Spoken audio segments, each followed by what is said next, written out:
This right here is the Game Boy Advance. It's actually Game Boy Advance SP. I don't have a proper Advance anymore. Easily one of my favorite Nintendo consoles of all time and one of the most versatile. Any Nickelodeon Disney TV show, any movie, there was probably a video game based on it. And as cool as this was, only 3.5 years later, November of 2004, the Nintendo DS comes out. To give you a timeline for the Nintendo Switch, that would be if Animal Crossing on the Switch, Clubhouse games, and Paper Mario Origami King, if those were launch titles for the Switch 2. Yeah, not a lot of time there. So we can't possibly cover every game, but here's a list of so many games that were available, some good, some not so much, but games that came out on the Game Boy Advance after the Nintendo DS was released. There's some great games on here that you don't want to miss out on. And you shouldn't miss out on any of the games for any console when you subscribe. Riviera, the Promised Land, looked like such a great game. And you know what? It's actually not a terrible game, but it does have a few things in it that makes it kind of like you don't want to play it as much as all the way through. It's an RPG from Atlas. There's a lot of interactive elements in this game. I'm just showing you the very early parts of this game because I captured my own footage. But what caught me was later on there are elements like button tapping, like Parappa the Rapper style in a way where you have to hit the button at the right time. You know, there's things like that, or button mashing to open something. Keeps it interactive, so not just, you know, turn-based whatever, but still looks pretty cool, and it definitely came out right around the time that the Nintendo DS was released. Mega Man Battle Network 5, good lord. How many battle networks do you need? Well, this game's kind of getting kind of a resurgence since you know, they're putting some of those older ones now available on the Switch. I thought they were okay. I never saw the huge draw to these, but they are still kind of okay utilizing Mega Man. But for me personally, I was like, well, if you're already making a Mega Man style game, but for me personally, when I saw these, I was like, well, if you're already putting in the effort to make a game with Mega Man in it, just make another Mega Man game. Go on. But there are people who really like this series, so I shouldn't say anything. Yu-Gi-Oh! The 7 Trials to Glory. It certainly came out. Dragon Ball Advanced Adventure. Now, this game rules. I'm a huge old school anime fan. Admittedly, I'm not that much into Dragon Ball. I didn't grow up with it on Cartoon Network. I skipped over it when I was getting into anime. I saw a couple of episodes, not for me. This game is 100% for me. Side-scrolling, beat-up monsters, what's not to love? And if you're into Dragon Ball, well then you'll recognize the characters that are in this game, I'm sure. Me personally, I've seen pictures of them and everything. I don't know their traits, their backstory, their style, whatever, but still had a lot of fun with this game. Definitely worth checking out. Battle Be Damned is another one of those games from Atlas, believe it or not, that's like, this is kind of a unique, weird, quirky kind of game, but you know, it wasn't terrible. It reminds me of a game for the Famicom in a way, but you're challenging the other guy and you're shooting these balls back and forth, trying to hit them, and you can use theirs to,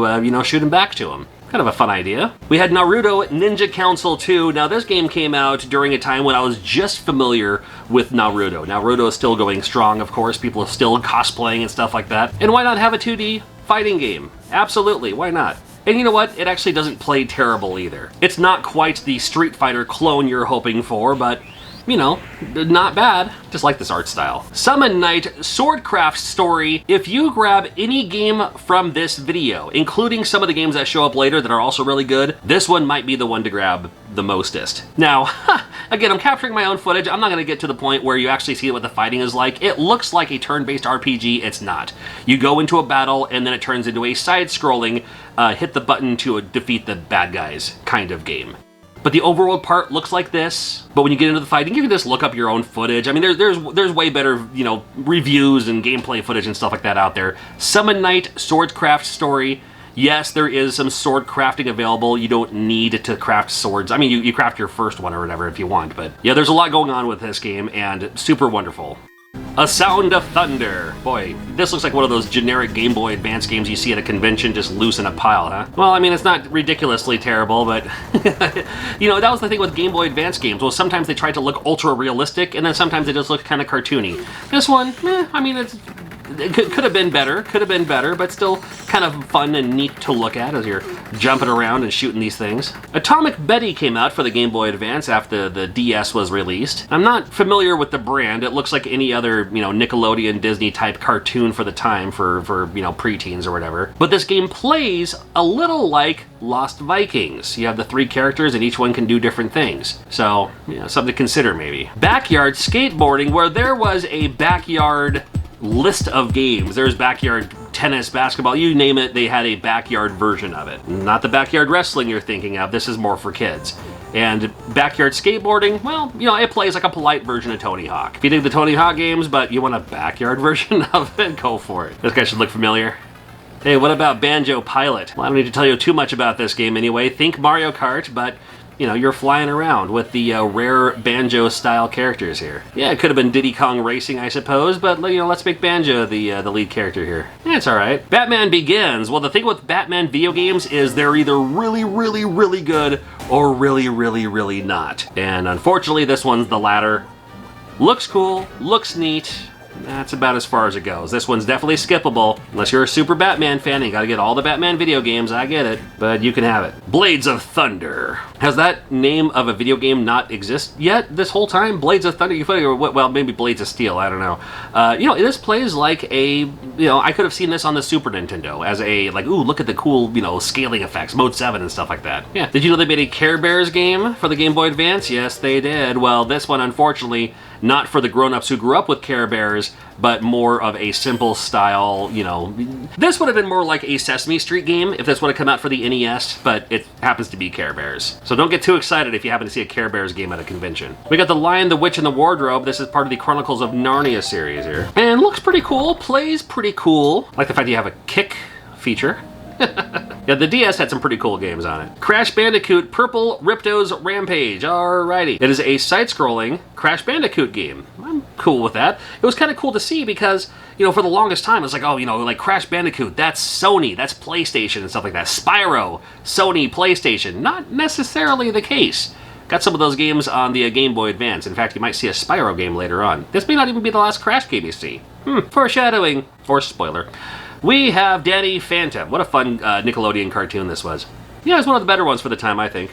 And the game itself, it looks cool and it plays cool, man. Nothing wrong with this. You're not going to get it played out of me anyway. Yeah, you know, it's funny. A lot of the Nickelodeon video games at the time for Game Boy Advance were all pretty decent. For the most part, playable at least. Hey, we finally got a Nintendo IP here. This is DK, the King of Swing. Why can't you just call him Donkey Kong, by the way? Well, you do play as Donkey Kong, the gimmick being the shoulder buttons are how you maneuver. You have the L button and the R button, the shoulder buttons, you hold them both, that's how you jump, and then you grab with the left or right triggers, respectively.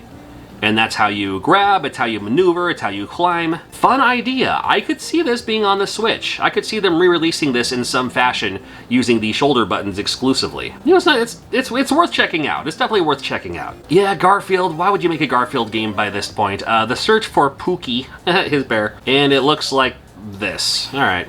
Yeah, there are several games on the Game Boy Advance that are like, oh, okay, sure, I get it, whatever. Here's a great game, great run and gun here. Gunstar Super Heroes. Now, you've heard of Gunstar Heroes, one of the best for the Sega Genesis. This is also by Treasure. And they made a sequel to it on the Game Boy Advance, and it plays so good.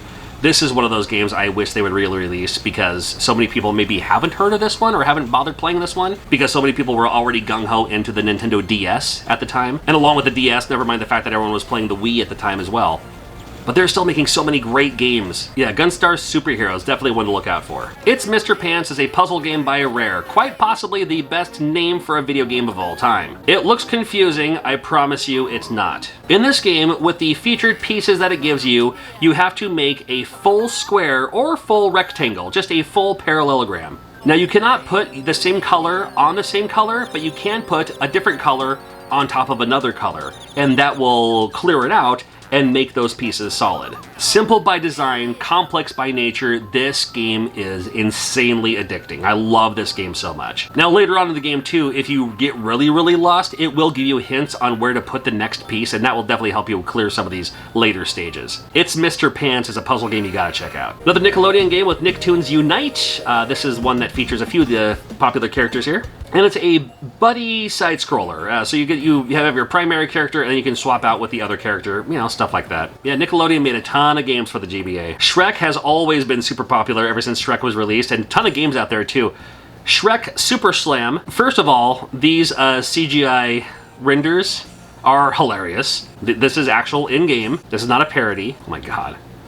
The game itself plays like a Smash Brothers. It basically plays like a Smash Brothers. You're all fighting against each other and everything. So different characters have different moves, stuff like that. Yeah, that's interesting. Yeah, I mean, it looks like a bootleg game. It's not. They did make a Nightmare Before Christmas, The Pumpkin King. And this game could have been cooler, but on the flip side, it does play not too terrible. I still wish it was better. I don't know what better would have been. I should just be happy that they made a pixel-based Nightmare Before Christmas game. And the fact that it's on the Game Boy Advance, that's fine. Along with handhelds usually come some fun puzzle games, and Polarium was no different. It was during a time where just like puzzle games looked scientific for some reason. Remember that? Where it's just like, oh, it's like everything's like nice and clean and puzzly. I don't know. Interesting concept. You highlight the pieces and rotate them, and that's what makes them change color to make them clear the lines. Another one of those easy concepts to think about, difficult to master, whatever. Starts out easy, turns into impossible pretty quickly. But you can keep playing it. I don't know, I think this one's kind of fun. Never too late for a Popeye game. We have Popeye Rush for Spinach. Interesting concept. Again, I think they're trying, not really for the Super Smash Brothers idea, but it's a 4-player race, although one of your maneuvers is to grab them and push them behind you. But you can just keep playing this game, and there's different things that pop up too, like cars and pogo sticks and alternate paths you can take just to get to the finish line. It's an interesting idea for a game, but it utilizes Popeye, and there's nothing wrong with that. Wish my son was here to talk about Popeyes. The Legend of Spyro A New Beginning, a 2D Spyro game. Oh, didn't see this coming, did ya? Well, yeah, you did. This is a 2D Spyro game. And that's what you need to know. Shrek Smash and Crash Racing. When I heard about this, I was like, ooh, is this gonna be like a Mario Kart game with the Shrek characters? What could be better than that? Well, it's not, so it isn't. It's an overhead racing game, which I can never get the controls right, and you're still, still idea of, using items and stuff like that too, but I would have preferred if it was more like a Mario Kart clone. Tony Hawk's Downhill Jam. This is that game that came out, it's like, ooh, new Tony Hawk game, and you're like, boo, it's like all polygon and stuff like that too. I'm here to tell you this game isn't terrible. It's not as bad as you would think. Yes, I would have preferred a new Tony Hawk game in the Tony Hawk franchise because I loved those, all of them. But this one wasn't terrible, and it played pretty well in the Game Boy Advance. So I mean, don't knock it. I mean, well, you can do whatever you want. You can knock it all you want. It just has some criticism that I think people were just wanting one thing and got this instead. Well, enjoy this instead. And never mind the other thing. Oh, we did get another Crash game. Crash of the Titan, another 2D Crash game. And this one plays pretty well too. It's a 2D Crash game, why not? Samurai Deeper Kyo, based on the manga, based on the anime. I never did see the anime for this, but this game sure plays awesome. This game is a fun one. This game is like an overhead, not really beat 'em up because you're slashing people with your sword depending on which character you choose from. You got some other special moves you can do too. Yeah, if you're looking for some great Game Boy Advance games, I'm not sure what the going rate on this one is, but any way to play Game Boy Advance games, check out Super Deeper Kyo. I think this one's a lot of fun. And that Samurai game was the final game released on the Game Boy Advance in 2008. Can you believe it? I've done many more videos like this of the same idea, where games that were released when another system comes out, so make sure you check out those other videos as well. Thank you so much. Game Boy Advance, I absolutely love it.